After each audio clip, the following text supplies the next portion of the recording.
Welcome back to 12 to Your Health. I'm Dr. Derek Da Silva. March is National Nutrition Month, and this week we're going to take the opportunity to talk about how your diet can help reduce stress. Here to tell us how to do it is Erin Palinski of the Vernon Nutrition Center. She's a registered dietitian, nutrition and obesity expert, and also an author.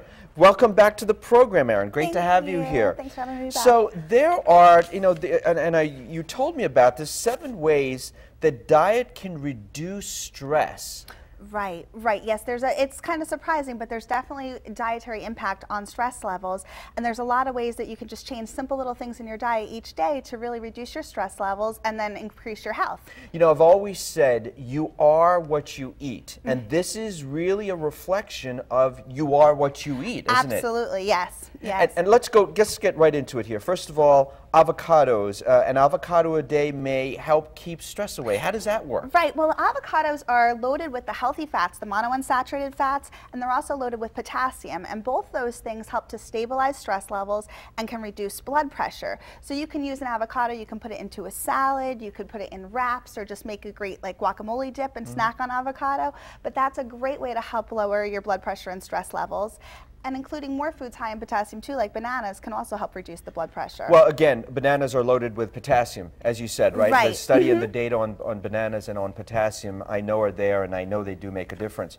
All right, let's go to number 2. Increase your intake of vitamin C. Right. Well, one study actually found, these are some good vitamin C foods here, and a study actually found that by increasing your intake of vitamin C, that can help manage your stress levels, and it can actually turn the stress hormones like cortisol and adrenaline, it can return them to normal after a stressful situation, and it can actually also help to decrease blood pressure back to a normal level after a stressful situation. You know, I don't know if people realize how critical it is that when you're under stress, what cortisol does to your body. Right. I mean, can you just touch on that for just a second? Absolutely. Well, cortisol, what it does is it can really, with the stress hormone, it can increase abdominal fat storage, and we know that increased abdominal fat storage can raise our risk for type 2 diabetes and heart disease, and it can also increase our risk for obesity. So it definitely can be damaging as far as weight goes. So this is also diet, exercise, meditation, relaxation, hypnosis.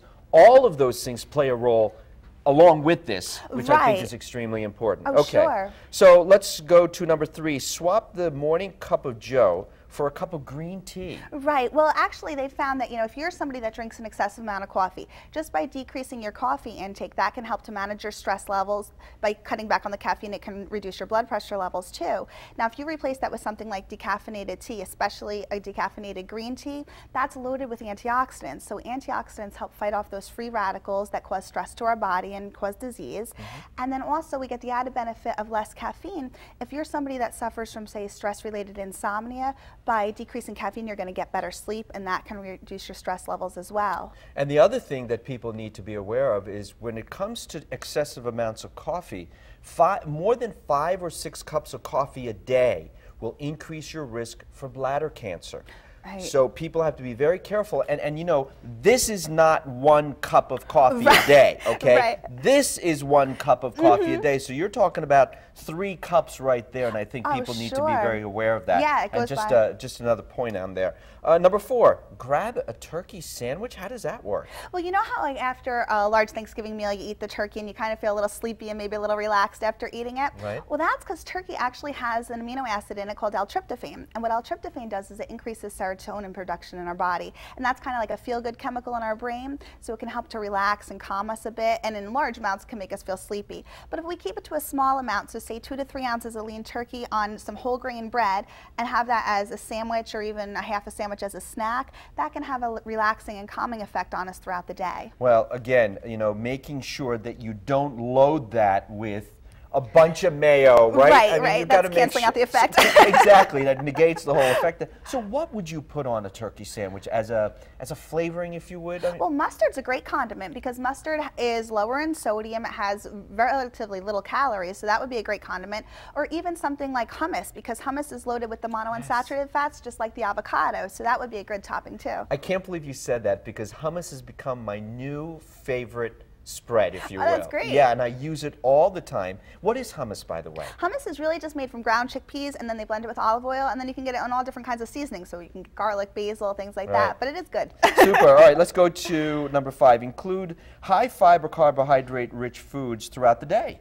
And that's going to help in a couple ways. Just like with the turkey, which helps increase the serotonin production, carbohydrates also increase serotonin production in our body. So we get that feel-good mood enhancer. Right. But it's important the type of carbohydrates, because if we're Glad you said that. Yeah. Glad you said that. Go ahead. Yeah, because if we're just eating candy all day, sure, that's helping, but not really. The whole grains, because we get the fiber, and that slows down digestion. So by slowing down digestion, that's going to keep our blood sugar stable. And, Super. Yeah. Super. That's important.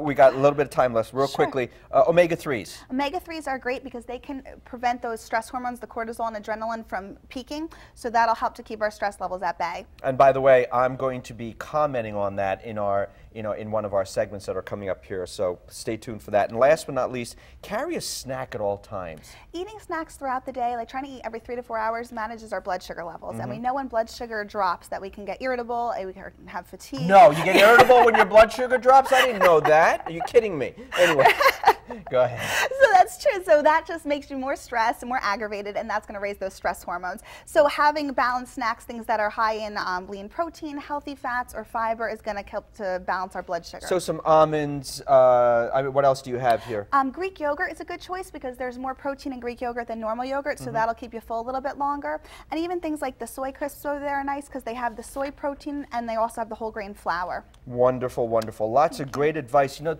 the bottom line is here, people have to do it, right? I mean, we're giving you choices here. You need to do it. Right. You just have to make those choices and just make better choices. Choose that as a snack instead of candy and things like that, and you'll get there. Yeah, and I think that's one of the most important things that I tell people all the time is you can go out and eat this stuff. Start to make better food choices. Erin, thank you for being here. Thanks so much for having me. Pleasure to have you back again. Stay with us. When we come back, I'll answer your email questions, plus a new study questions the safety of fish oil supplements. My thoughts when I give you my second opinion. But first, here's a look at this week's Community Health Count.